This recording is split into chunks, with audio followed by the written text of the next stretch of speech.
네, 사영관 차장님 모셨습니다. 안녕하세요. 예, 안녕하세요. 네, 약간 좀 오랜만에 뭔가 모셨다는 그런. 네, 2달 된 것 같아요. 네. 제 전에 스케줄을 좀 못 맞춰가지고 조금 밀리면서 이게 2달이 돼버렸네요.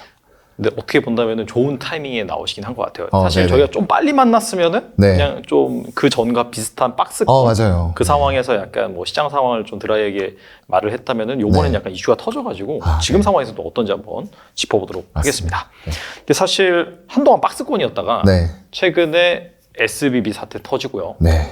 또 전일 같은 경우에는 뭐 금일 새벽이라고 볼 수가 있겠네요. 사실상 크레딧 네. 스위스 맞습니다. 뭐 이슈가 터져가지고 지금 상당히 시장의 변동성이 좀 커지고 있고 뭐 예. 변동성 지수도 많이 오르고 있고 그래서 현재 이제 시장을 어떻게 좀 진단하시는지 좀 궁금하거든요. 네네. 일단 이슈가 터지긴 했는데 이게 좀 좋은 이슈가 터졌으면은 더 즐겁게 촬영을 하고 여러분들도 좀 힘이 나셨을 텐데 안 좋은 이슈들이 또 터졌어요. 맞아요. 근데 결국에는 이게 지금 연준에서 금리를 너무 급격하게 막 자이언트 스텝으로 4번 연속 올리다 보니까 지금 금리는 이제 연준의 스탠스 상으로는 피크아웃이에요. 75bp 올리던 거 0.25 막 올린다는 얘기 나오고 이런 사태들이 또 발생이 되다 보니까 오히려 금리 동결 이런 거에 대한 얘기도 나오고 있거든요. 그래서 확실히 금리 인상은 피크아웃을 했다라는 것에는 관점의 변화는 없어요. 근데 문제가 되고 있는 것은 이제 그런 연준의 강한 금리 인상으로 인해서 지금의 아까 말씀하셨던 SVB 사태라던가 뭐 크레딧, 스위스 이런 쪽들의 은행 쪽에도 이런 사태들이 퍼질 만큼 연준의 긴축이 너무나도 강했었다. 그래서 피크아웃은 했지만 한편으로 이제 우리가 피크아웃 한다라고 하면은 결국에는 금리 이렇게 조금씩 덜 올리면 시장이 올라가겠다라고 기대를 하는데 그런 것들의 부작용이 오히려 하나둘씩 나타나고 있다는 거예요. 근데 거기에서도 또 다행인 것은 지금 국가 차원이라던가 아니면 연방, 정부, 연준 이런 차원으로 해서 이 사태가 여기에서 더 불거지면은 굉장히 지금까지 해왔던 노력들이 수포로 돌아간다라고 생각을 하고 있는 것 같아요. 그렇다 보니까 굉장히 발빠른 대처들을 일단은 하는 모습들이 둘 다 나오고 있어요. SVB도 일단 미국에서 보면은 16위 규모의 은행이에요. 그렇기 때문에 절대 작은 규모는 아니고요. 거기다 크레딧 스위스 굉장히 큰 은행입니다. 굉장히 크기 때문에 좀 발빠른 스위스 당국의 어떤 대처 이런 부분들이 같이 나오고 있는 이런 상황이기 때문에 지금 상황에서 글쎄요. 지수가 막 위쪽으로 튈 거다 이 예상은 전혀 지금 할 수 없을 것 같아요. 설사 금리 인하를 만약 연준에서 결정을 한다. 그럴 리는 없을 것 같아요. 근데 저는 이제 제가 생각하기로는 한 25bp 정도를 2번 내지 3번 정도로 올리면서 결국에는 지금 상태로 봤을 때는 최종 금리를 한 5% 정도 선에는 맞추지 않을까라고 생각을 하거든요. 그렇기 때문에 금리 인하를 기대하고 너무 공격적으로 지금 자리에서 기존의 보유자분들은 다를 수 있어요. 움직이는 섹터들이 제가 항상 작년부터 얘기해왔었던 4차 산업 섹터 그리고 제가 사랑하는 2차 전지 섹터 물론 이제 배터리 아저씨가 계시다 보니까 저도 많이 얘기했는데 제가 상대적으로 좀 이렇게 사치를 감췄어요. 네, 너무 강하게 얘기하시고 종목들도 많이 이야기하셔가지고 그런 쪽들이 이제 에코프로 그룹주들이 특히나 많이 올라갔잖아요. 맞아요. 그렇다 보니까 이제 그런 쪽들 그리고 AI라던가 로봇 같은 4차 산업 섹터 거기에서 이제 더 파생이 되면은 뭐 자율주행, 사물인터넷 이런 쪽들로 쭉쭉쭉 뻗어나갈 수 있는 환경이었는데 이런 사태들이 터져버린 거죠. 그렇다 보니까 일부 제가 항상 말씀드린 안전자산으로 머니 무브했던 일부의 자산들이 백머니 무브했어요. 그게 1월에 오면서 외국인들의 강한 매수세 작년 한 해 동안 코스피에서 팔았던 걸 한 달 만에 다 매수를 해버렸잖아요. 그 정도로 강한 매수세가 들어왔고 일단 그것과 파생된 강한 섹터들 삼성전자가 이제 촉발을 시켰죠. 하지만 그게 아니더라도 AI 로봇은 갈 수밖에 없는 테마였어요. 그게 구체화가 되면서 이런 쪽들로도 유동성이 일부 유입되고 이제 올라갔던 자금들 빼면서 순환매가 바이오 쪽이 됐건 어디건 좀 일어날 만한 타이밍이었는데 이런 사태가 또 터져버린 거거든요. 그래서 지금 시장에서는 사실 뭐 예측한다는 것 자체는 굉장히 힘듭니다. 코스피 아까 말씀하셨던 대로 좀 박스권을 다시 형성하는 모습들이 나타나고 있고요. 만약에 지금의 이런 사태들이 단기간에 좀 진정이 안 된다라고 했을 때는 제가 항상 월봉상으로 말씀 많이 드렸는데 이게 사실상 이런 사태가 아니라고 했을 때는 연준의 금리 인상이 피크아웃 되면서 이 60월선 이거를 뚫고 올라갔어야 되는데 지금 계속 막히고 있어요. 작년 11월부터 올라가려고 하면 60월선 막히고 있고 그 다음 달에도 강하게 시작해서 올라가나 했는데 쭉 빼버리면서 지지는 어디서 봤죠? 120월선. 그래서 이 박스권에 갇혀 있는 거예요. 60월선과 120월선에 올라가려고 하면 막히고 올라가려고 하면 막히고 계속 막히고 있죠. 지금 5개월째 거의 4개월째 막히고 있는 흐름들이 나타나기 때문에 만약에 여기에서도 외국인들이 매수 쪽으로 전환하는 모습들이 안 보이고 불안한 형세가 지속이 된다라고 했을 때는 또 박스권 하단 여기까지 열어놔야 될 것 같아요. 120월선인데 2260포인트 정도 되거든요. 그래서 굉장히 하루하루가 심한 변동성이 생길 수 있는 그런 장세다. 그래서 너무 공격적으로 신규 접근은 하지는 않으셨으면 좋겠습니다. 근데 코스닥은 또 달라요. 잠깐만 이제 차트로만 좀 말씀드리면 아까 말씀드렸던 대로 코스닥 쪽은 분위기가 나쁘지 않을 수밖에 없는 게 2차 전지, AI, 로봇 이런 쪽들이 여기 다 있다 보니까 확연하게 좀 다른 모습들을 보여주고 있죠. 물론 코스피만큼 강하게 올라가지는 않았었지만 이게 1월부터 효과가 제대로 나오기 시작했던 거예요. 그래서 이 120월선하고 매물대 650 정도까지를 바닥으로 해서 결국에는 1월에 아주 강한 장대 양봉의 돌파가 이루어지면서 무려 지수가 9% 상승했고요. 2월에도 6.9% 그리고 이번 달에는 800을 돌파하면서 역시나 60월선을 돌파를 해야 되는데 이런 사태들이 일어나다 보니까 이게 저항대로 작용하면서 밀리고는 있는데 그래도 코스피보다는 좀 상황은 상대적으로 좀 움직일 만한 섹터들이 여기에 많이 있다 보니까 조금 더 좋아 보이기는 한다 정도로만 말씀을 드리겠습니다. 60월선 이게 약간 네. 되게 애매한 그런 수준인가 보네요. 네, 돌파하지 못하고 계속해서 조정받는 거 보니까. 굉장히 좀 애매해요. 네, 뚫어야 될 시점에서 항상 이슈들이 나오면서 막히고 또 밑으로 내려가면은 변동성 이 정도면 됐겠다 하고 또 올리고 이게 60월선과 120월선에 코스피는 박스권으로 갇혀있는 이런 형태여서 당분간은 이것도 괜찮을 것 같아요. 60월선에서는 가지고 있는 종목들 전량 매도 그리고 기다렸다가 더 올라가면은 오히려 이 60월선을 강하게 돌파할 때 항상 막혀왔던 저항인데 이걸 돌파한다는 건 뭔가 대내외적으로 그리고 연준의 스탠스라던가 입장 그리고 지금의 어떤 SVB 사태, 은행 파산 이런 것들이 좀 정리가 되었다라고 생각을 할 수도 있는 거예요. 그렇기 때문에 그런 관점으로 오히려 이걸 저항을 돌파할 때 강하게 따라붙어서 다시 매수를 한다던가 아니면은 120월선까지 기다렸다가 이 부근에서 매수를 해서 또 60월선에서 매도하는 전략 이런 것들도 지금 좀 괜찮지 않을까 싶습니다. 결과적으로는 이 박스권에 큰 네. 틀에서 본다면 갇혀있는 그런 상황이기 때문에 네. 여기에서 뭐 지수단에서 플레이하는 것보다는 종목을 잘 고르는 그런 맞습니다. 지혜가 필요한 그런 상황인 것 같은데 자, 그런 상황에서 그때 동안 이제 지수가 바닥에서 강하게 올라올 때는 외국인이 좀 많이 사줬죠. 네. 하지만 지금 다시 환율이 1,300원 넘어가고 공방을 펼치면서 외국인이 샀다 팔았다 이렇게 하고 있는데 네. 그 중에서도 약간 좀 외국인이 좀 꾸준히 내지는 좀 많이 산다. 그런 주식 중에서 눈여겨볼 만한 주식은 무엇이 있는지 궁금합니다. 네. 일단 제가 좀 조사를 해봤는데, 일단 오늘은 매수가 좀 끊긴 것 같기는 해요. 근데 이제 외국인이 아까도 말씀드렸던 것처럼 코스피에서 1월에 6조 3,700억을 샀어요. 작년 한 해 동안 팔았던 거 다 샀고요. 2월 같은 경우에도 4,250억 샀습니다. 근데 이제 문제가 되는 건 뭐냐? 4,250억을 살 때 개인도 같이 샀다는 거예요. 1월에는 안 그랬거든요. 네네. 기관과 개인이 던지는 걸 외국인이 다 받았어요. 그렇다 보니까 강한 상승세, 무엇을 중심으로? 전기전자를 중심으로.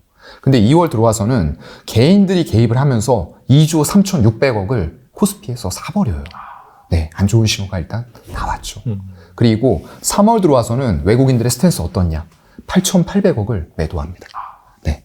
일단 외국인들의 강한 매수세는 꺾이긴 했어요. 근데 1월에 워낙에 강하게 샀기 때문에 여기에서 4월에 되돌림 한다라고 했을 때는 아까 말씀드렸던 대로 60월선을 돌파하는 시그널들이 또 나오면서 대내외적인 환경이 해결이 될 수도 있어요. 그렇기 때문에 아직은 조금 더 지켜봐야 될 것 같다라고 말씀드리는데 외국인들이 8,800억을 팔 때 개인이 또 5,400억을 샀습니다. 네. 이 팔았더라도 기관들이 다 받아가고 개인들 매도 물량까지 기관이 같이 받았으면 괜찮았을 텐데 그런 형태는 적어도 아니었다는 거죠. 그래서 이런 때일수록 우리가 외국인들의 매수가 좀 집중이 되는 종목을 살펴봐야 될 것 같아요. 그런 종목 중에 하나가 이제 제가 아까 장중에 집계했을 때까지만 하더라도 캠트로스라는 종목이었어요. 네. 근데 오늘은 일단은 아닌 것 같아요. 투자 동향 잠깐 한번 보게 되면은 네, 캠트로 닉스도 있고 캠트로스도 있기 때문에 여러분 잘 구별하셔야 되고요. 역시나 오늘 17억을 매도를 했어요. 네, 거래량 많이 터졌고 오늘 그래도 종목 시세는 나쁘지 않았는데 일단 이렇게 외국인들이 매도를 하는 가운데 그래도 긍정적인 부분은 투신 그리고 연기금 위주의 매수, 기관 매수는 이어지고 있다라는 부분들이고요. 다만 외국인들의 매수는 거의 한 일수로 쳤을 때 12일 정도 연속 매수했던 것 같은데 여기에서 일단 끊겼어요. 한번 끊겼지만 개인들도 매수가 좀 유입이 됐다라는 부분들 좀 보셔야 될 것 같고요. 그래서 일단 외국인들이 대체적으로 아직까지도 매수세는 이어지고 있는 그런 상황들이에요. 그동안 샀던 양들이 많기 때문에 이 정도의 매도가 만약에 하루로 끝나고 다시 매수가 이어진다라고 하면 연속성이 있다라고 봐야 될 것 같고요. 거기다 더불어서 투신, 연기금 이런 쪽들, 기관 매수세가 계속 붙고 있다라는 부분들은 여전히 좀 긍정적으로 보입니다. 이 기업이 이제 뭐를 하는 기업이냐가 중요할 것 같아요. 사실상 IT하고 의학 소재 이런 쪽에서 유기 합성 분야 쪽에 강자다라고 보시면 될 것 같아요. 그래서 이런 쪽을 하고 있고 이제 중요한 것은 2차 전지 관련된 부분들이에요. 결국에는 2차 전지에서 양극용 바인더라는 게 있어요. 양극용 바인더. 예, 바인더, 묶어준. 바인딩이라는 거 하는 거 이제 묶어주는 거잖아요. 이런 것들을 뭘 묶어주느냐? 활물질하고 도전제라는 것들. 요즘에 이제 도전제 굉장히 CNT 도전제 이런 걸로 해서 나노신소재 이런 쪽들이 각광을 받고 주가가 많이 올라갔어요. 맞아요. 네, 그런 것들을 활물질과 도전제를 물리적으로 결합을 시켜주는 거예요. 결합을 시켜주는 그런 바인더 쪽인데 이게 아직까지 매출이 가시화가 된 건 아닙니다. 그런데 기대감이 굉장히 큰 그런 상황인 거예요. 이걸 지금 LG에너지솔루션과 삼성 SDI 이런 쪽들과 양산 테스트를 하고 있는 단계고요. 이게 특히나 어디에서 중요하느냐? 지금 LFP, 지금 저성능 배터리잖아요. 중국 쪽을 위주로 하고 있는데 이걸 우리나라 업체들도 다 한다고 뛰어들었어요. 왜냐?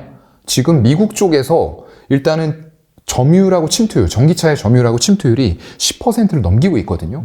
그렇다 보니까 일단 얼리 어답터와 어떤 조금 선도적인 역할을 하는 사람들은 웬만큼 전기차를 샀다는 거예요.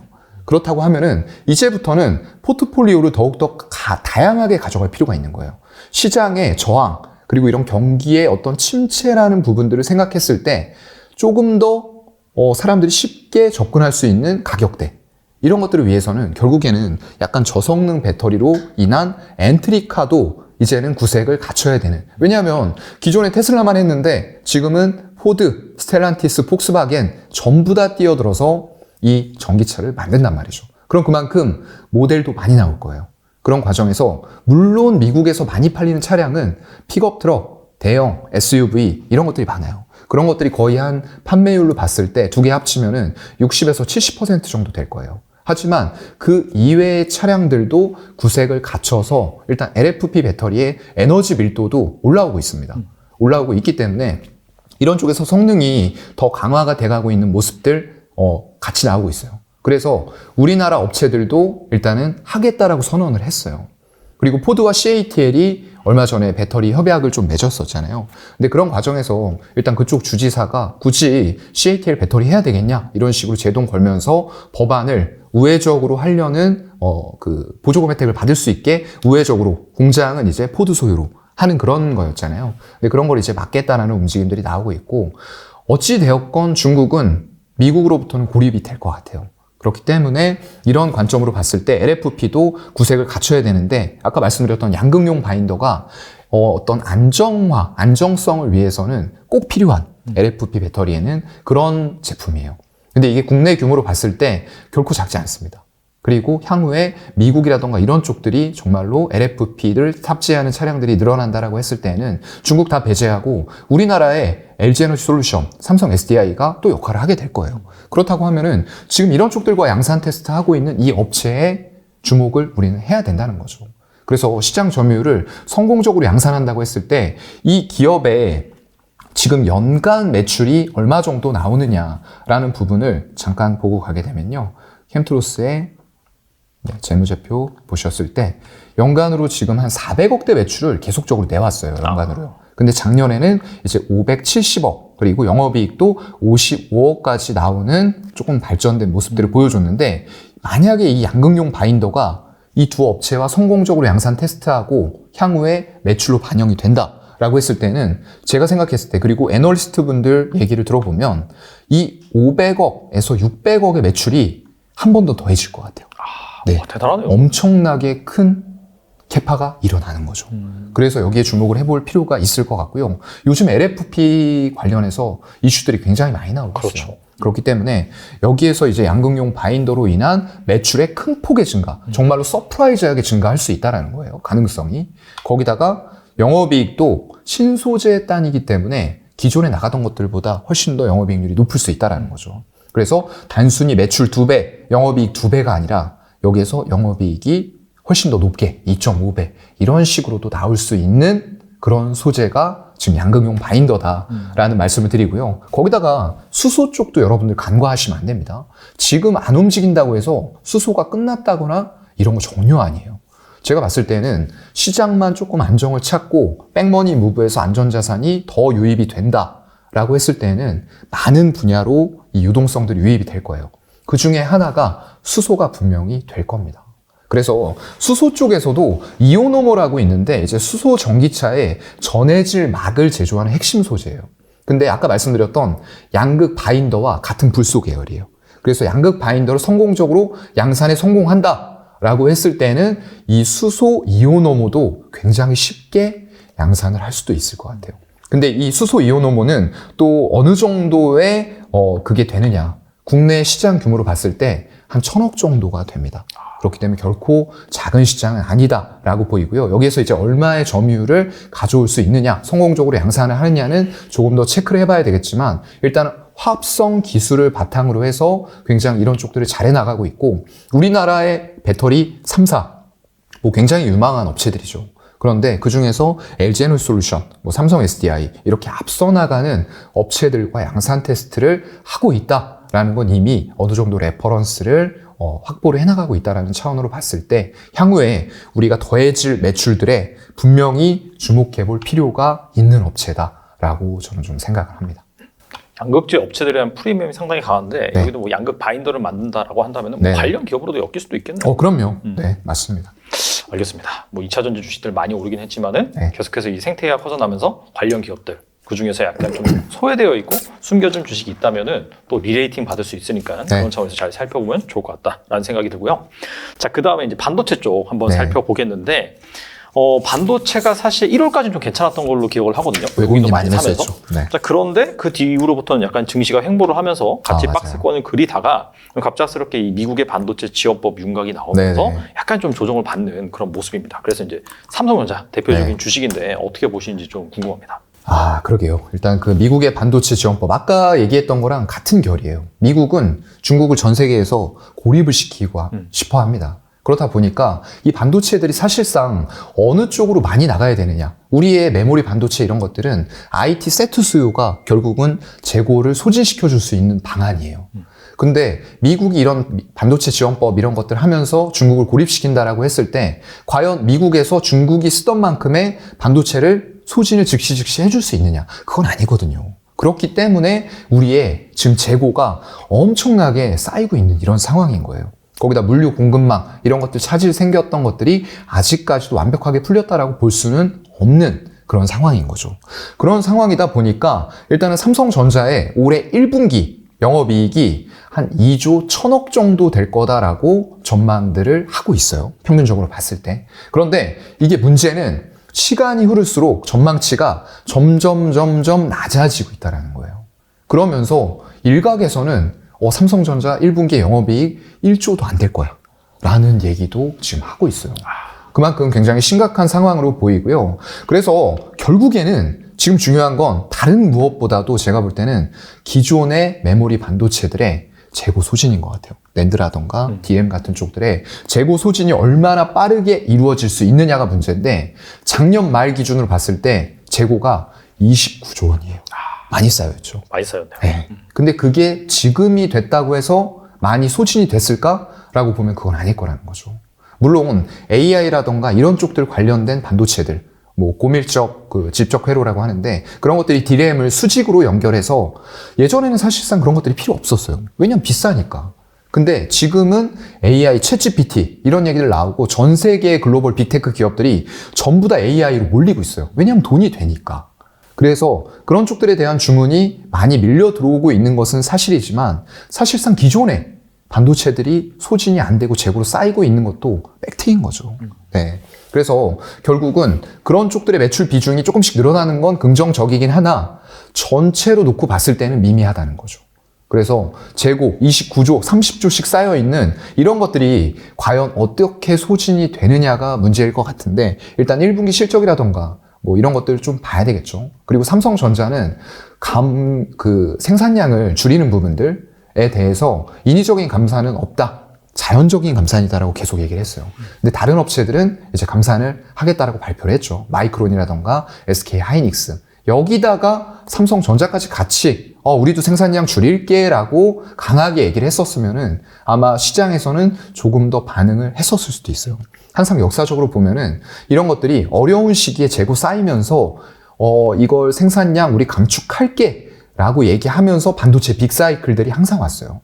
네. 근데 그런 상황이 과연 영업이익이라던가 이런 실적들이 안 나올 때 삼성전자가 우리 사실은 자연적 감산 아니고요. 인위적 감산으로 갈 겁니다. 뭐 이런 식으로 얘기하면은 재고 소진이 급격하게 일어나면서 좋아질 가능성. 우리가 기대했던 대로 하반기에 얘기 많이 했었잖아요. 하반기에 반도체 재고 소진 많이 되면서 좋아질 만한 상황들이 올 거다. 그래서 그런 것들을 보고 외국인들이 1분기에 제가 볼 때는 많이 1월에 많이 매수했던 것 같아요. 삼성전자도 그렇고 SK 하이닉스도 그렇고. 근데 그런 것들에 대한 기대감들이 지금은 조금은 약간은 희석이 되어 있는 상황이 아닌가라고 좀 생각을 해볼 수밖에 없는 그런 상황인 것 같습니다. 그래서 외국인들 매수가 최근 들어와서 완벽하게 뭐 매도세로 돌아선 건 솔직히 아니에요.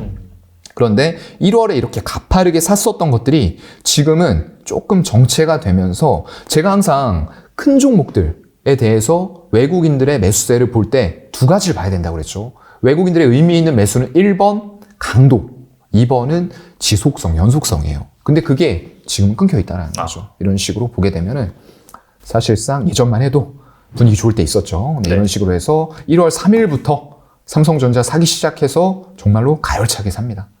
네, 그러던 것들이 일정 부분 되니까 2월 한 중순경부터는 매도세들이 이런 식으로 3일 연속 나왔다가 샀다가 또 팔았다가 샀다가 그러니까 지속성이 끊긴 거예요. 네, 그렇기 때문에 이런 주가의 흐름들이 지금은 나오고 있다. 2월 중순부터 딱 떨어지기 시작하죠. 네, 그래서 이건 만약에 여러분들이 정말 삼성전자, SK 하이닉스 같은 대형주, 이건 꼭 반도체에만 한정지어서 말씀드리는 건 아니에요. 다른 대형주도 마찬가지예요. 외국인들 지분율이 일단은 10%를 상회하는 종목이다. 이거 그냥 찾아서 보시면은 다 나옵니다. 외국인들 지분율. 삼성전자 지금 50.7%예요. 거의 그냥 외국인 기업이잖아요. 그렇기 때문에 외국인들의 행보가 중요하지 않을 수가 없다라는 거예요. 그래서 이런 흐름들 보시면서 정말로 내가 여기까지 샀는데 외국인들이 여기에서는 이제 연속성 있게 안 사네 라고 했을 때는 추가적으로 매수할 만한 지점들은 이렇게 떨어질 때 같이 사는 게 아니라 이런 121선이라던가 매물대 하단 이런 쪽에다 지표를 설정해 놓으시고 나 이 정도 되면 추가 매수 해볼래. 이런 것들이 관념이 좀 머리에 약간 미리 사전에 돼 있어야 된다 라는 말씀을 드리는 거예요. 떨어진다고 해서 무조건 같이 사다 보면은 이만큼 떨어졌으니까 여기에서 뭉텅이 사다 보면은 끝난 것 같지만 계속 외국인들의 매도세에 의해서 더 떨어질 구간들도 있다. 그러면은 힘들어질 수도 있다라는 거죠. 기간적으로. 그런 거는 좀 체크하셔야 될 것 같습니다. 그나마 다행인 거는 네. 외국인의 지분율이 뭐 팍팍 떨어져가지고 주가 떨어진 게 아직까지 그렇진 아니네요. 않아요. 네. 네. 일단 외국인은 뭐 지금 막 팔 상황은 아니다 이렇게 판단하고 있는 것 같네요. 네, 현재까지는 좀 그렇다라고 보이는데 일단 그렇다고 해도 지속성 있는 매수가 계속 들어오는 건 아니기 때문에 일단 우리가 121선을 지지받고 있는 상황들 좀 지켜봐야 될 것 같고요. 뭐 하이닉스 쪽도 마찬가지일 것 같아요. 잠깐만 이 차트를 뭐 같이 보여드리면은 근데 이쪽은 좀 지표가 안 좋아요. 네, 여기 보시면 외국인들이 51.4%까지 2월 역시나 초중순까지 사는 흐름들 나오다가 3월 초까지도 지분율을 대체적으로 유지했어요. 근데 여기서 이제 급격하게 빼기 시작하면서 삼성전자는 사뭇 다른 차트가 나오면서 전저점을 결국 75,000원에서 테스트해야 되는 그런 구간으로 접어들었고요. 훨씬 수급이 안 좋죠. 네. 그러네요. 그렇기 때문에 아까 말씀드렸던 그런 것들이 일환일 것 같아요. 이 쌓여있는 메모리 반도체, 삼성전자는 뭐 물론 TSMC와 파운드리라던가 이런 쪽들의 격차가 더 벌어졌어요. 지난 4분기 기준으로 봤을 때 3분기보다 격차가 더 벌어졌습니다. 3나노를 세계 최초로 양산했음에도 불구하고 왜 더 벌어지느냐? 그 이유는 제가 말씀을 드렸어요. 세계 최초 양산이 중요한 게 아니고 얼마나 수율을 잘 뽑아내느냐. 그래서 거기에서 고객들이 원하는 니즈를 맞춰줄 수 있느냐. 그게 안 되다 보니까 3나노를 세계 최초로 양산했음에도 불구하고 4나노의 TSMC 칩을 고객사들이 썼던 거예요. 네, 안타깝죠. 그래서 그런 부분에 있어서 이 D램이라던가 낸드 쪽, 메모리에 정말로 특화되어 있는 SK 하이닉스가 오히려 이렇게 재고가 쌓이는 상황들, 그리고 실적이 악화되어 가는 상황들에서는 오히려 더 외국인들의 외면을 받고 있지 않나라고 좀 생각이 됩니다. 네. 알겠습니다. 지금 상황에서 좀 볼만한 그런 주식들 말씀해 주셨는데 네. 뭐 특정 주식에만 너무나 몰려있지 말고 좀 네. 시야를 좀 넓혀서 이런 주식들도 있다는 차원에서 여러분들이 보시면 좋을 것 같다는 생각이 듭니다. 그리고 연초 중국의 리오프닝 기대감으로 사실상 그 중국 소비주들이 많이 올랐다가 최근에는 완전 자취를 감춘 듯이 좀 잠잠해지긴 했어요. 근데 제가 이제 기사를 보니까 이제 그 중국에서 우리나라로 이제 오는 그런 항공편도 열린다라고 하고 약간 좀 관계가 개선되고 있긴 하거든요. 그래서 약간 좀 눈여겨볼 만한 그런 중국 관련 리오프닝 주식이 있을지 궁금합니다. 전반적으로는 이렇게 하락을 해 있는 게 맞아요. 물론 시장 영향도 있겠지만 이런 것들이 제 그 당시에 이제 리오프닝 주 몇 번 질문이 나와서 말씀드리면 저는 항상 관점은 똑같았습니다. 기대감으로 주가는 선반영해서 올라갔는데 이게 정말로 현실화가 되면서 숫자가 나온다라고 가정을 했을 때 과연 그 숫자가 지금의 시총, 올라가 있는 시총을 설명할 수 있느냐라고 항상 제가 말씀드렸습니다. 그래서 카지노 정도 빼고는 사실상 긍정적으로 말씀은 제가 안 드렸던 것 같아요. 네. 근데 지금 이제 다음 주부터 우리 이제 대중교통에서도 마스크를 벗는다라는 얘기도 나오고 있어요. 근데 이제 또 뭐가 찾아오죠? 이게 마스크 질병으로부터만 마스크를 보호하는 게 아니라 우리 이제 중국이 만약에 공장이 돌아가기 시작하면 또 뭐 있죠? 미세먼지, 황사. 중요하죠. 네. 그러다 보니까 마스크를 안 써도 된다라고 했는데도 우리가 다 느꼈을 거예요. 길거리 나가보면 사람들이 마스크를 다 쓰고 있어요. 네. 그리고 남자들은 뭐 그런 관점, 그리고 여자분 일부의 분들도 나 이거 좀 미세먼지랑 황사 있고 하니까 그냥 쓰고 다닐래라고 하는 분들도 있었겠지만 또 하나 이유가 제가 볼 땐 있었을 것 같아요. 나 그동안에 얼굴을 화장이나 이런 것들 없이 잘 가리고 다녔는데 하려다 보니까 좀 귀찮기도 하고. 그렇죠. 네. 그런 것들이 약간 좀 전 연장이 됐다라고 생각을 해요. 네. 물론 이렇게 방송을 출연하시거나 뭐 아나운서 분들, 꼭 화장이 필요한 분들은 뭐 벗을 수도 있겠지만 그런 것들이 이어지고 있다라고 생각을 하고, 그래서 그런 관점으로 봤을 때는 전반적으로 리오프닝 관련주에 대해서는 사실상 긍정적인 관점을 좀 드리기는 힘들 것 같아요. 네. 근데 그 중에서 굳이 좀 찾아보자라고 하면은, 글쎄요. 저는 이제 플랫폼의 힘을 좀 좋아하는 그런 사람 중에 하나인데, 실리콘2라는 업체예요. 이거 이름 실리콘 들어간다고 요즘에 여러분들 핫한 뭐 음극재, 실리콘 음극재 이런 쪽 아니고요. 뭐 반도체 이런 쪽도 아니고. 그런 쪽 전혀 아닙니다. 네, 이름이 실리콘이라는 게 들어가는데, 실리콘2라는 게 이게 사실상 화장품 플랫폼 업체다라고 생각하시면 될 것 같고요. 이 회사가 이제 온라인 쇼핑몰을 운영을 하고 있어요. 그러면서 해외 역직구의 이커머스 플랫폼을 가지고 있는데, K뷰티 브랜드의 제품을 자사 플랫폼 스타일코리안닷컴이라고 있습니다. 거기다가 이제 런칭을 하면서 250여 개 정도의 브랜드와 100만 명 이상의 회원을 가지고 있어요. 제가 쿠팡이나 이런 쪽들, 그리고 플랫폼의 힘을 좋아하는 이유가 굉장히 많은 인원들을 그 플랫폼에 가둬놓고 반복적으로 소비 행태를 이끌어낼 수 있고, 그걸 기반으로 해서 다른 사업들을 펼쳐나갈 수 있는 그런 것들을 저는 굉장히 좋아합니다. 근데 이 업체가 딱 그런 거를 지금 하고 있는 거예요. 100만 명이라는 회원을 모은다는 건 정말로 가볍지 않아요. 그 무게감이 엄청납니다. 그래서 스타트업들이 많은 회원들, 초반에 실적이 안 나온다고 하더라도, 배민이나 이런 것도 마찬가지예요. 초반 실적 안 나올 때 그 대표님이 이제 전단지를 모아가면서 거기다가 DB를 다 집어넣었던 거죠. 그랬더니 결국에는 그쪽으로 사람들이 몰리고 입소문이 나고 광고를 하면서 이렇게 커지고 엄청난 금액에 매각을 하시고 엑시트를 하셨죠. 네. 그래서 이 플랫폼의 힘을 여러분들이 보셔야 돼요. 당장 실적이 안 나와도 얼마나 많은 회원들이 거기에 묶여 있으면서 스스로 자발적으로 이 플랫폼을 홍보를 해주고 키워나가고 있느냐. 이런 것들이 중요합니다. 그래서 이 지금 플랫폼의 강점은 결국에는 물류예요. 물류. 로봇. 여기 로봇이 연결이 됩니다. 그래서 단순히 화장품 창고, 물류센터 이런 개념이 아니고요. 이 물류 로봇 시스템을 기반으로 해서 국내 유통기업 최초로 지금 AGV라는 물류 시스템을 갖췄어요. 그렇기 때문에 단순히 화장품이 아니라 여기다가 이 플랫폼을 갖췄고 또 로봇이라는 물류 시스템을 갖춘. 그래서 로봇 관련주로도 묶일 수가 있는 거예요. 대형 물류센터를 통해서 한국 브랜드에 관심 있는 전 세계인들에게 편의 제공을 할 수가 있고요. 아직까지는 도매 비중이 큽니다. 82%고 한 14%가 B2C 형태로 개인 고객들에게 제공이 되고 있는 그런 플랫폼이에요. 거기다가 이제 화장품 재고 관리 노하우를 바탕으로 해서 이건 빅데이터가 또 들어가요. 그런 부분들을 바탕으로 해서 제조사에게 물류하고 운영을 대행할 수 있는 서비스를 제공을 하고 있어요. 이런 것들이 또 강점이 될 수가 있는 풀필먼트를 가지고 있는 그런 회사고요. 고도화된 물류 시스템을 기반으로 해서 이제 3PL이라던가 뭐 드랍시핑 이런 쪽에 고객 니즈에 최적화된 맞춤형 서비스를 제공을 할 수 있는 플랫폼을 가지고 있다라는 게 가장 큰 강점이에요. 그래서 지금 시장 상황에 맞춰서 주가는 뭐 최근에 52주 신고가를 경신하는 흐름들이 나왔다가 4,000원 맞고 좀 떨어졌어요. 근데 우리가 이런 플랫폼을 가진 회사에는 단순히 화장품으로 생각할 게 아니라 물류, 로봇, 그리고 어떤 뭐 시스템 기반의 빅데이터 이런 플랫폼 개념으로 보시고 꾸준한 관심이 좀 필요할 것 같습니다. 알겠습니다. 숨겨진 약간 리오프닝 플러스 로봇 수혜주 네. 말씀해 주셨는데 사실 이 물류 관점에서 뭐 로봇이라든지 이런 것들이 계속해서 적용이 되고 있으니까 약간 하이브리드 관점에서 융복합이잖아요. 맞아요. 4차 산업의 네. 핵심이 그런 기업들 잘 보시면은 네. 약간 좀 옥석을 발굴할 수 있지 않을까 또 맞습니다. 생각이 듭니다. 이번에는 네이버 카카오 이슈도 한번 짚고 넘어갈 텐데 일단 저점에서 여기도 좀 반등이 나오긴 나왔죠. 네. 하지만은 최근에 다 약간 다시 좀 조정을 받는 그런 모습인데 네. 여전히 고점 대비로는 한 60%에서 70% 정도 낮은 수준입니다. 현재 어떻게 보시는지 궁금합니다. 이게 참, 애증의 종목들이죠, 정말로. 네. 네이버, 카카오. 네이버가 조금 더 낫다. 이런 얘기 하셨던 분들도 있는데, 제 범주에서는 똑같아요.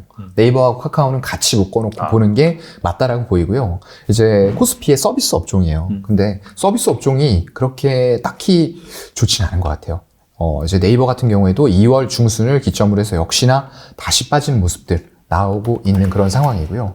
카카오 같은 경우에도 마찬가지일 것 같습니다. 또 SM과의 이제 SM을 두고 하이브와의 지분 이슈 이런 것들도 있었죠.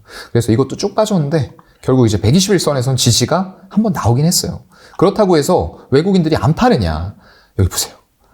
네. 카카오를 그냥 계속 줄이고 있어요. 계속 줄이고 있습니다. 네. 이거 월봉으로 보면 더 뚜렷하죠. 네. 이런 식으로 해서 여기 21년도 여기 고점 갔을 때가 외국인 지분이 고점이에요. 그 이후로는 외국인들은 계속 지분을 줄이고 있는 파동들이 나오고 있다는 거고요. 네이버도 크게 다르진 않을 것 같아요. 누가 네이버가 더 낫다 이런 얘기 하시는데 제가 같이 이 범주에 놓고 볼 수밖에 없는 이유는 외국인들은 네이버건 카카오건 이런 서비스 업종 IT의 대형주에 대해서는 지분을 줄이고 있다라는 관점이 똑같이 나오고 있기 때문에 그런 말씀을 드리는 거고요. 일단은 글쎄요, 둘 다 121선을 접근했기 때문에 기술적인 관점으로 봤을 때는 살만해요. 살만한데 여기에서 산다라고 했을 때 외국인들이 사주느냐가 문제거든요. 이렇게 121선을 근접하다 보니까 그동안 계속 팔다가 외국인들이 하루 매수 들어왔고 투신하고 연기금, 기관 같은 쪽들도 이제 살짝살짝 입질이 들어오고 있어요. 이건 근데 제가 볼 땐 그냥 기술적인 관점. 19만 원에서는 저도 그냥 눈 감고는 사볼 만한 자리긴 해요. 근데 반드시 이게 깨지고 외국인과 기관들이 여기에서도 샀다가 또 다시 파네. 근데 수급이 왕창 깨지면서 그러면 나는 한 5에서 7% 정도 본인이 감내하실 수 있는 선에서는 나 손절 감안하고 기술적으로 접근해볼래. 이런 분들은 들어가셔도 될 것 같아요. 근데 그거 아니면은 여러분들 너무 들어가지 마세요. 예, 이거는 아까 제가 말씀드렸던 것과 똑같습니다. 아직 대내외적인 환경 그리고 은행주들의 파산 이런 것들이 금리는 피크아웃 했지만 지금 이런 파산이라던가 대내외적인 환경은 오히려 더 불안해지고 있다는 거예요.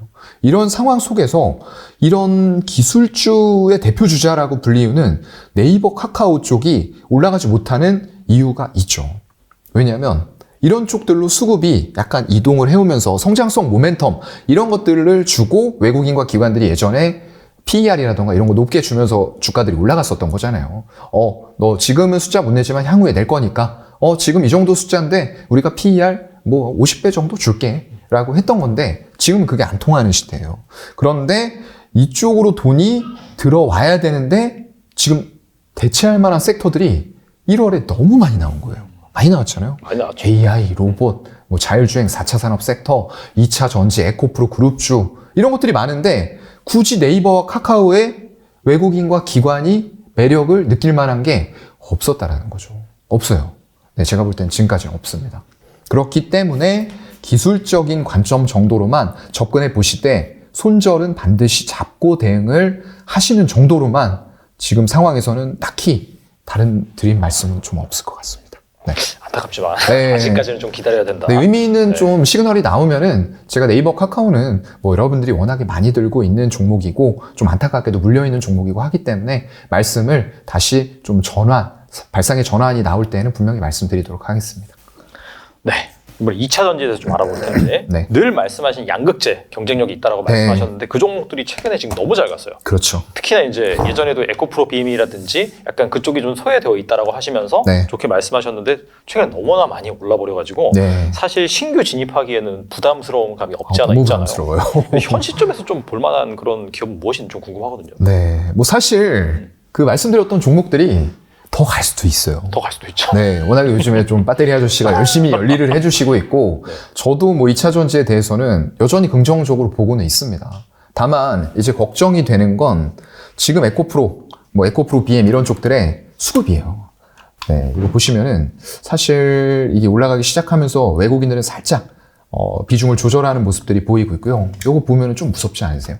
에코프로의 수급입니다. 개인들이 계속 사고 있고, 외국인과 기관은 대체적으로 지분을 이런 식으로 기관 보세요, 기관. 근데 되게 특이한 게 네. 보통 이제 개인이 사고 이제 외국인과 네. 기관이 팔면은 주가가 네네. 하락하기 나름인데 이건 정말 안 네. 되네요. 이게 어떤 배터리 아저씨 효과라고 볼 수 있을까요? 개인분들이 정말로 모르겠네요. 네. 제가 항상 이 2차 전지를 올라가기 전에 많이 말씀드렸어요. 근데 들어오는 반응들이 극명하게 나뉩니다. 2차 전지 우리나라 배터리 최고니까 그중에서 배터리 셀 업체들 삼성 SDI, LG 에너지 솔루션 그 밑으로 지금 이제 수주 잔고가 연말 정도 되면 1,000조 정도 쌓일 거예요. 그러면은 그 1,000조 중에서 양극재 원가 비중 얼마일까요? 거의 40에서 60 정도 될 거예요. 60% 정도. 그러면은 400조에서 600조예요. 배터리 셀 중에서 양극재의 원가 비중이. 그럼 대충 평균 500조 잡으면 그렇기 때문에 지금 에코프로 BM 그리고 포스코 케미칼, 코스모 신소재 이런 업체들을 말씀을 드렸던 거예요. 딱 3가지입니다. 배터리 셀, 양극재, 그 밑으로 리튬. 이 양극재를 만드는 데 있어서 또 리튬의 원가 비중이 40에서 60, 많게는 70까지도 가요. 그렇기 때문에 리튬 관련주들, 포스코 홀딩스 이런 것들 봐야 된다라고 말씀을 드렸던 거예요. 그래서 딱 그 범주만 보시고 접근을 하셨어도 종목들은 많이 나왔을 거예요. 그래서 그 중에서도 포스코 케미칼이 워낙에 단기간에 시세를 많이 뽑았기 때문에 상대적으로 밸류 매력이 있는 것은 에코프로 BM과 그리고 LNF다라고 말씀을 드렸습니다. 그래서 아마 그때 그것들 매수를 하신 분들도 있었을 거고요. 에코프로 같은 경우를 더 강조를 드린 건 아무래도 수직 계열화가 잘 돼 있어요. 포스코에 이어서 정말로 수직 계열화가 에코프로, 뭐 전구체부터 일단은 그 원소재죠. 원소재부터 전구체, 그리고 양극재, 그 다음에 폐배터리, 재활용, 리사이클링, 수산화, 리튬부터 전부 다 잘 돼 있기 때문에 에코프로와 에코프로 BM, 그리고 아직 상장이 안 돼 있는 에코프로 뭐 머티리얼즈라던가 이런 쪽들이 전부 다 수직 계열화가 돼 있어. 그래서 제가 그쪽을 더 말씀을 드렸던 거고요. LNF 같은 경우에는 테슬라가 직접적으로 이제 배터리를 생산하겠다라는 포부를 밝혔잖아요. 그러면서 LNF와 대규모의 공급 계약을 또 냈습니다. 그런 추세는 앞으로도 계속 될 건데 이거에 있어서 아직까지는 수직 계열화나 이런 것들은 안 되어 있어요. 하지만 물론 양극재의 중요성은 정말로 이제 여러분들이 너무나도 많이 들으셨기 때문에 따로 강조는 안 드릴 건데 정말 뭐 계속 말해도 입이 아프지 않은 그런 쪽이거든요. 그래서 결국은 양극재 쪽에서 LNF도 다시 두각을 보일 거예요. 예. 지금 뭐 이게 에코프로 차트고 뭐 보시면은 뭐 살 수가 없죠. 이런 것들 살 수가 없습니다. 지금 신규로 진입하기에는 정말 너무 단기간에 많이 올라와 버렸어요. 에코프로 BM. 근데 LNF 이런 것들이 상대적으로 조금은 덜 올랐다라고 보여요. 그래서 오히려 지금 접근하실 분들은 글쎄요, 최근에 투자 동향만 보더라도 살만한 지표들이 나오죠. 아, 오히려 여긴 사고 있네요. 여긴 오히려 사요. 근데 시세는 안 올랐죠, 아직. 네. 에코프로 BM만큼 이렇게 올라갔다가 꺾이는 구간이 나오니까 오히려 우리가 접근을 할 수가 있는 거예요. 외국인들도 지분율 대체적으로 유지해 나가고 있고요. 그래서 오히려 지금 같은 경우에는 물론 에코프로 BM, 에코프로 더 갈 수 있어요. 왜냐하면 지금은 이제 뭐죠? 어떤 구간이 다가오죠? 공매도 쳤던 사람들, 뭐 대차 거래했던 분들이 이제 숏 스퀴즈라고 하죠. 스퀴즈가 무슨 뜻이죠? 꽉 쥐어짠다. 그러니까 막 눈물을 쥐어짜면서 이거 어쩔 수 없이 사야 되는. 더 이상의 손실이 확대되는 걸 막기 위해서 그냥 울며 겨자 먹기로 사야 되는 이런 상황들이 오면은 더 올라갈 수도 있어요. 근데 사실상 수급 상황으로 봤을 때는 조금 제가 여기서 봤을 때는 신규로 이거를 매수를 막 하시라라고 하기에는 좀 부담이 많이 됩니다. 그래서 에코프로 BM은 조금 에코프로랑 같이 제외시켜 놓도록 하고요. 오히려 LNF 같은 종목들 좀 보시라라고 말씀드리고, 거기다가 이런 큰 종목들도 있지만 뭐 큰 종목으로 하나만 더 얘기를 해보면 LG에너지솔루션 이런 것들도 마찬가지예요. 제가 뭐 타방송에 나가서 얘기를 드릴 때 뭐 이런 지점들에서 그 사주 물량 풀릴 때가 있었어요. 아, 맞아요. 그래서 제가 이제 그 LG에너지솔루션 직원분들한테 말씀을 드렸습니다. 물론 더 잘 아시겠지만 팔지 마시라. 네, 정말로 돈이 급하시거나 그러신 분들이 아니면 팔지 마시라라고 말씀드렸어요. 뭐 지금 제 지인 중에서도 직원이 네. 있는데 저한테 물어보더라고요. 네. 그거 팔아야 되냐 말아야 되냐. 이거 솔직히 정말로 그 본인의 회사에 있다고 하더라도 네. 이런 정말 세세하게 공부가 되어 있지 않으신 분들이라고 하면은 솔직히 내용을 잘 모를 수도 있어요. 맞아요. 네. 그래서 제가 팔지 마시라라고 말씀드렸고, 안 파신 분들은 여기에서 뭐 살포시 꺾이는 흐름들 나왔지만 결국에는 그때 우리 사주 풀렸을 때보다 더 높은 가격, 그리고 이때를 향해서 올라가겠죠. 네, 그래서 안 파신 분들 잘하셨다라고 말씀을 드리고 싶고요. LG에너지솔루션하고 뭐 삼성 SDI는 결국 또 갈 거예요. 네, 삼성 SDI도 이런 식으로 올라갔다가 지지받고 있네. 네, 살포시 조정 줬는데 이런 것들이 중요한 거죠. 외국인들이 계속 지분 들려가요. 네, 결국에는 지금 4680 원통형 배터리에 누가 가장 가깝냐라고 하면은 삼성 SDI, LG에너지솔루션이에요. 네, 그래서 그런 관점으로 봤을 때 이런 업체들을 접근하시는 게 좋고요. SK 이노베이션은 제가 말씀드렸죠. 뺄 수밖에 없는 이유. 정유단이 너무 크고 일단은 분할을 해서 제대로 가치평가 받아야 되는데, 우리가 싫어하는 물적 분할 말고 무슨 분할? 인적 분할. 같이 동시에 이루어지면서 자금 도달도 해야 되고, 거기다 더불어서 이런 주주, 기존의 SK 이노베이션 주주들에게 주식도 나눠줄 수 있는 이런 분할을 해야 된다라는 말씀을 드렸습니다. 그래서 이런 큰 종목들 외에 아까 말씀드렸던 이제 캠트로스 같은 종목들 다 삼성 SDI고 이런 LG에너지솔루션과 연결이 돼 있잖아요. LFP 배터리 관련해서 꺾이는 흐름들 나오다가 다시 지지받고 올라서는 흐름들 좀 지켜봐야 될 것 같고요. 여기다가 이제 주가는 역시나 좀 많이 올랐어요. TCC 스틸 최근에 이렇게 뽑는 이유는 이게 이제 원통형 배터리, 맞아요. 네. 니켈 도금 강판을 가지고 이 원통으로 말아야 돼요. 근데 4680 배터리는 훨씬 더 두꺼워요, 두께가. 이게 여기에서 이제 기술력입니다. 이 강판을 가지고 그냥 종이 같은 거를 이렇게 그냥 가지고 말면은 동그랗게 말면서 여기 표면이 매끈하게 만드는 거 어렵지 않아요. 근데 굉장히 두꺼운 강판을 여러분들 이렇게 원통형으로 만다라고 생각을 해보세요. 그러면은 이 말리는 면이 안쪽 면이라던가 바깥쪽 면이 매끈하게 나올까요? 그거 굉장히 힘들어요. 그게 바로 기술력이에요. TCC 스틸은 그걸 할 수 있습니다. 그래서 더 이상 예전에 그냥 단순히 강판 업체로 분류가 되는 것이 아니고 4680 배터리와 함께 커갈 수 있는, 요즘에 원통형 배터리 대세잖아요. 그렇기 때문에 이런 주가의 상승 흐름을 보이고 있는 거다. 그런데 향후에 나올 매출들, 그리고 4680, LG에너지솔루션 3사에 다 공급할 수 있거든요. 근데 여기에서 만약 그런 매출들이 가시화가 되면서 간다라고 했을 때는 주가가 이것도 뭐 바닥에서 보면 많이 안 오른 거 아니에요.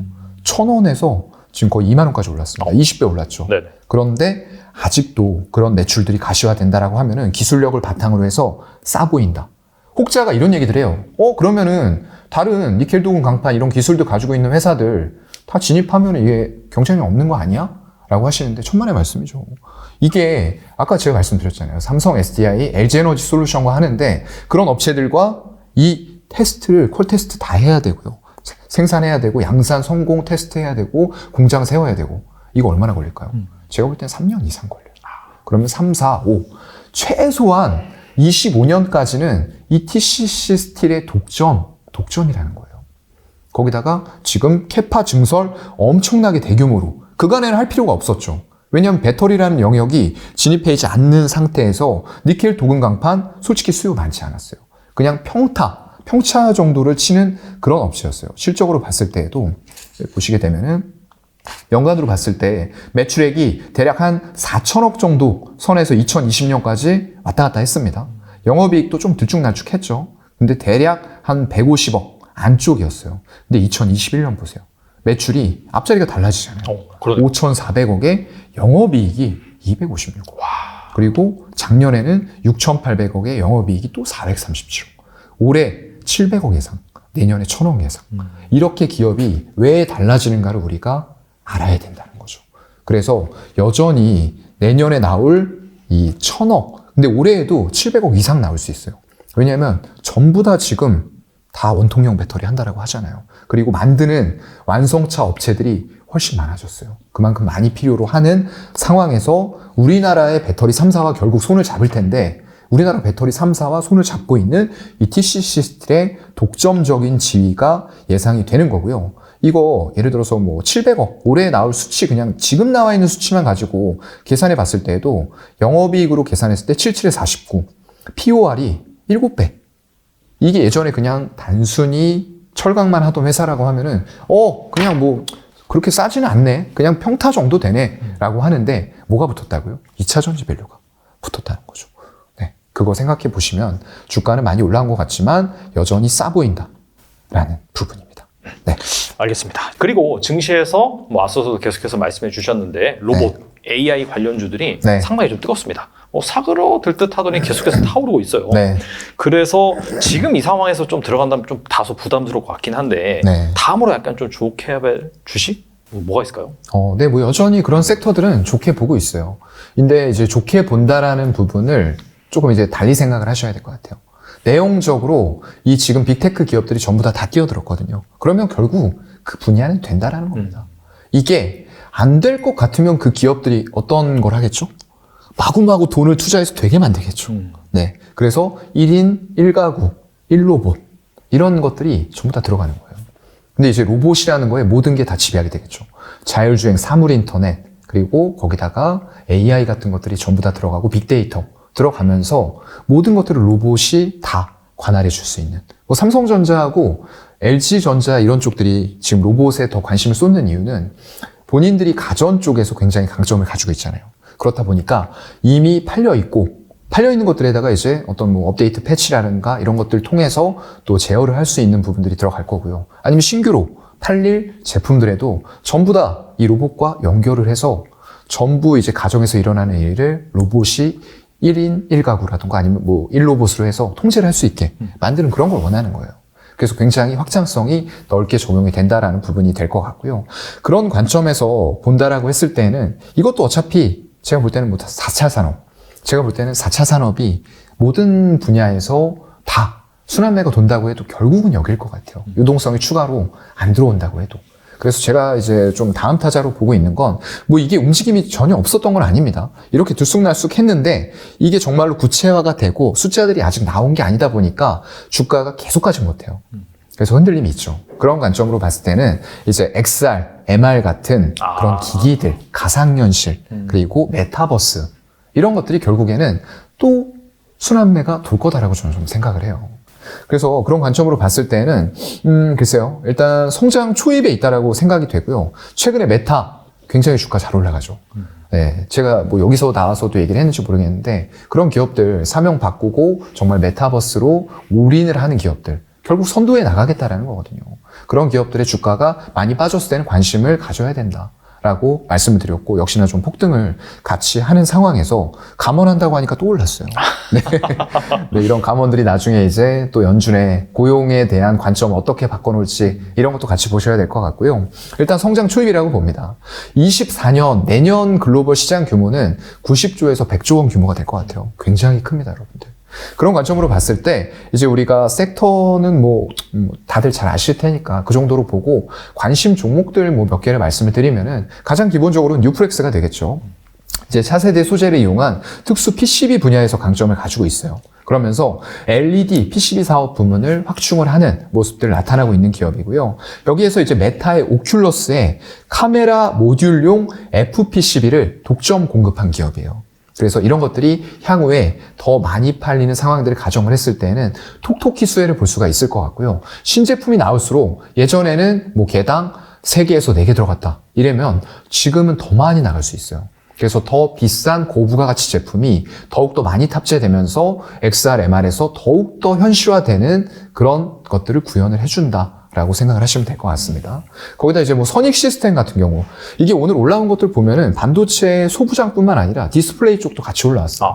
정부 쪽에서 이제 300조 지원하면서 첨단 시스템 반도체 클러스터 조성을 하겠다라고 얘기를 했는데, 그 외에도 첨단 산업들, 수소라던가 이런 것들, 되는 사업들 포함해서 전부 다 같이 하겠다라고 얘기를 했기 때문에 이런 쪽들도 올라왔다라고 보이고요. 디스플레이 업황은 좀 최악을 지나고 있는 건 맞는 것 같아요. 그래서 꼭 이런 관점이 아니라고 하더라도 좀 볼 필요는 있다라고 생각이 되고요. 선익 시스템 같은 경우들이 최근에 조금 움직임이 가파르게 나왔었어요. 이런 식으로 올라갔다가 조정을 또 주니까 우리는 또 접근을 해볼 만한 시점들이 나오는 거예요.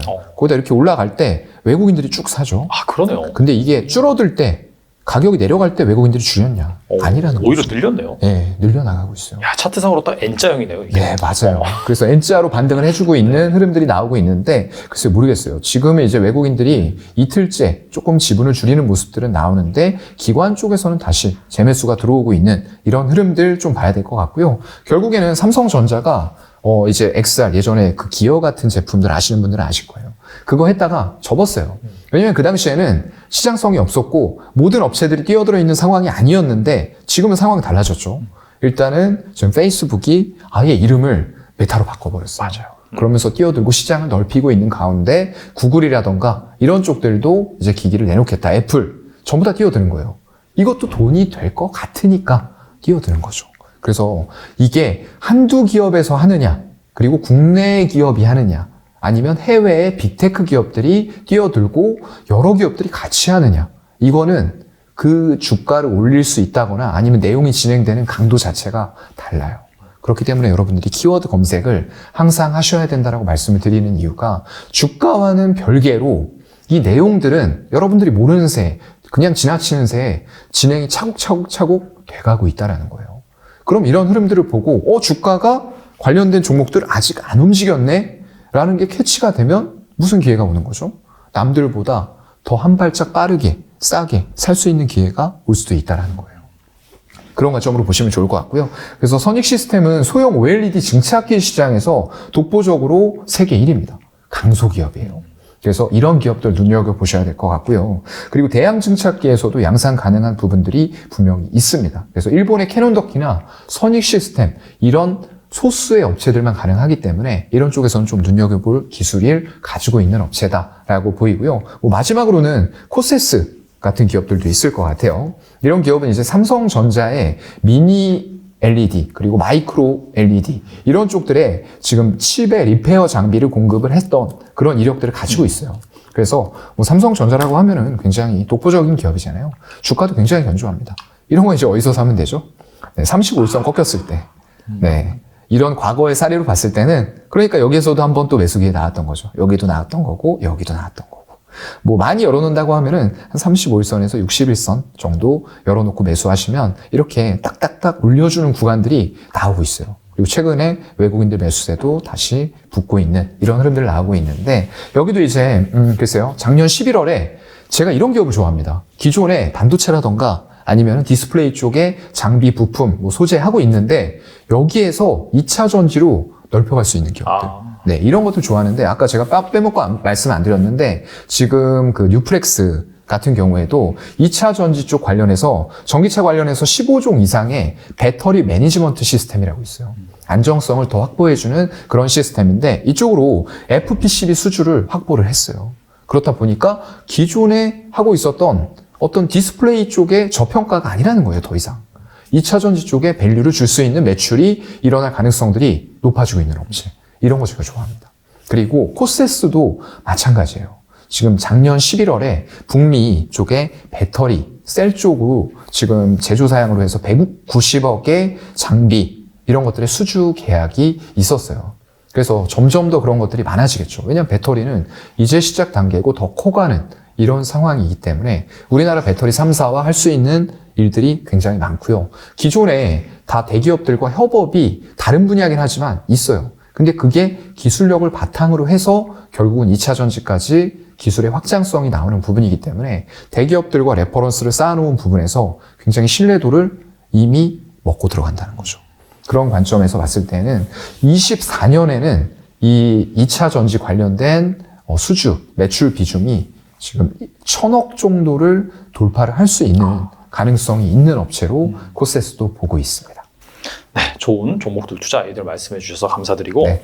그다음에 증시가 뭐 1월 대비는 좀 반등하긴 했죠. 최근에 네. 좀 변동성을 보이긴 하지만 뭐 작년에 시장이 너무나 많이 하락했을 때 뭐 고점 대비 반토막 난 상황에서 네. 아직까지도 회복을 못한 그런 종목들이 수두룩 하잖아요. 너무 많아요. 그 중에서 혹시 좀 장기적으로나 아니면 뭐 단기적으로 눈여겨볼 만한 그런 기업이 있는지 궁금하거든요. 네. 일단 순환매가 또 돈다라고 하면은 제가 아까도 이제 하나의 축으로 또 말씀드렸던 게 바이오, 제약 이런 쪽들. 뭐 최근에 솔직히 좀 움직인 종목들도 많이 있어요. 맞아요. 네, 많이 있는데 이제 그런 흐름들 속에서 만약에 유동성이 추가로 유입이 되면서 전체 섹터를 같이 올리고 지수를 끌어올리는 흐름들이 나올 수 있다라고 했을 때는 제약 바이오는 절대 빼놓으면 안 되는 분야다라고 저는 좀 생각을 하고요. 글쎄요. 일단은 지금 SVB 파산이나 뭐 CS 사태 이런 것들이 있는데 진정이 단다라고 했을 때는 모멘텀을 갖춘 섹터별로의 순환매 염두에 둔다라고 봤을 때 바이오 쪽에서 이제 저는 한미약품 네, 좀 보고 싶어요. 이게 지금 월봉 차트인데 상당히 뭐 움직임이 위아래로 조금은 있는데 이게 뭐 한 24에서 30 정도 왔다 갔다 뭐 6만 원도 사실상 작은 건 아니에요. 네. 거의 뭐 25% 정도의 수익이 날 수는 있는 구간인데 이게 이제 다른 섹터들과 비교해 봤을 때는 엄청난 소외감을 줄 수밖에 없다는 거죠. 네, 지금 올라가고 있는 뭐 2차 전지, 에코프로, 뭐 그룹주라던가 아니면 AI, 로봇 이런 거 안 들고 있으면 정말 증시에서 심하게 소외당할 수도 있는 그런 상황이라는 거죠. 그래서 이런 것들을 바탕으로 했을 때 한미약품은 지금 뭐 기존에 일단 기술 수출 레퍼런스가 있어요. 저는 일단 초보자들이 접근하실 때는 이런 기업들 위주로 하셨으면 좋겠어요. 이미 기술 수출에 레퍼런스를 가지고 있는 기업들. 왜냐하면 이건 정말 그냥 신약만, 한미약품 같은 경우에는 기존의 약품들의 매출 나가는 게 있어요. 그래서 캐시카우를 깔고 거기에서 벌어들인 돈으로 더 R&D를 하고 신약을 할 수 있는 기반이 있다는 거죠. 근데 그렇지 못한 기업들 계속 적자 나오고 매출 정말로 뭐 100억도 안 되는데 시가총액 5천억, 1조, 2조, 3조 이런 기업들 많거든요. 그런 기업에는 여러분들이 좀 저는 일단은 좀 접근 보류하시는 게 좋을 것 같고요. 한미약품이 이제 다음 달 14일에서 19일까지 미국의 암 연구 학회가 열려요. 근데 국내 업체 중에서 가장 많은 7건의 지금 연구 결과를 발표를 할 것 같고요. 인터루킨2라던가 뭐 이중항체, 면역 항암제 이런 쪽들 기반으로 해서 다양한 기전을 가진 이런 발표가 있을 예정이고요. 또 이제 mRNA라고 하죠. 좀 단어가 어렵습니다. 메신저 리보엑산이라고 하는데 그런 쪽들에 기반한 항암 백신의 비임상 종양 성장이 억제되었다라는 부분들이 확인이 됐기 때문에 만약에 이런 순환매가 온다라고 했을 때는 이런 뭐 한미약품이 될 수도 있을 것 같고요. 거기다 뭐 다른 큰 업체들 많이 있습니다. 기술 수출 기존에 했던 업체들 많이 있어요. 그런 업체들 위주로 조금 바이오 쪽이나 제약 쪽도 같이 보시면 좋을 것 같습니다. 알겠습니다. 지금까지 좋은 투자 아이디어, 괜찮은 기업들 말씀해 주셨는데 1억이 있다면 그렇다면 포트폴리오를 어떻게 꾸리면 좋을지 말씀해 주시면 좋을 것 같아요. 네, 1억이 있으니까 아무래도 이제 신규로 들어가시는 분들이겠죠. 근데 그런 관점으로 봤을 때는 아까 말씀드렸던 아직 대내외적인 사태들이 완벽하게 해결됐다라고는 생각을 안 해요. 뭐 당국에서 빠르게 개입해서 저만은 했지만 너무 급격하게 올린 미국의 자이언트 스텝, 4연속 이런 것들이 결국 지금 부작용으로 나타난다라고 아까 말씀을 드렸습니다. 어떤 부작용이 다른 데서 또 나타날지 이런 것들을 알 수가 없다는 얘기예요. 그래서 너무 공격적으로 접근하는 건 좀 좋지 않을 것 같고요. 아까 이제 말씀드렸던 포트들이 제가 아까 2차 전지라던가 뭐 로봇, AI 쪽, 반도체 디스플레이라던가 뭐 IT 쪽에서 XR, MR 이런 쪽들을 말씀을 드렸어요. 근데 일단 반 정도 이상은 현금으로 다른 거 매수를 좀 해보신다고 하더라도 반 이상은 현금으로 보유하시는 게 아직은 저는 좋을 것 같다라고 일단 말씀을 드리고요. 그래서 그런 것들에게 조금 분산 투자를 해보시면 좋을 것 같아요. 2차 전지는 아까 말씀드렸던 대로 너무 올라가는 것들, 수급이 약간 불안한 것들. 물론 여기서도 쇼스키즈 나오면서 주가 더 올라갈 가능성은 있습니다. 근데 그거는 아무도 모르는 거잖아요. 그리고 정말 이렇게 좀 많이 올라있는 상황에서 들어간다는 것 자체가 심적으로 부담이 되기 때문에 조금 흔들리면 미래에는 성장성 있고 모멘텀이 있어서 올라갈 거 알면서도 손절을 누를 수밖에 없는 상황이 올 수도 있다는 거예요. 네, 그런 상황이 오기 때문에 아까 제가 말씀드렸던 2차 전지에서 조금 덜 오른 종목들, 앞으로 모멘텀이 있을 만한 종목들, 그리고 상대적으로 좀 주가가 저평가돼 있다라고 보이는 종목들 위주로 좀 배분을 하셨으면 좋겠고요. 거기에다가 한 현금 5천 중에서 뭐 한 2천 정도? 그 정도는 괜찮을 것 같아요. 그리고 나머지 어떤 AI라던가 로봇 같은 쪽들도 정말로 이 테마성으로 휩쓸려서 올라간 게 아니라 일단 재무제표 여러분들 한 번씩 꼭 체크해 보세요. 그게 체크해 보시고 정말 이제 숫자가 기존에 나오고 있느냐. 그러면 안 나오는데 뭐 대표의 인터뷰라던가 최근에 화두가 되고 있는 것들, 그리고 로봇 관련해서 그 찍어놓은 기업의 사업 보고서, 이거 정말 토시 하나 빼놓지 말고 끝까지 읽어보세요. 정말 어떤 사업 환경에서 이 기업이 어떤 역할을 해줄 수 있느냐. 그런 것들을 좀 체크해 보시면서 지금 당장이라기보다는 눌림목 줄 때 최소한 21선이에요.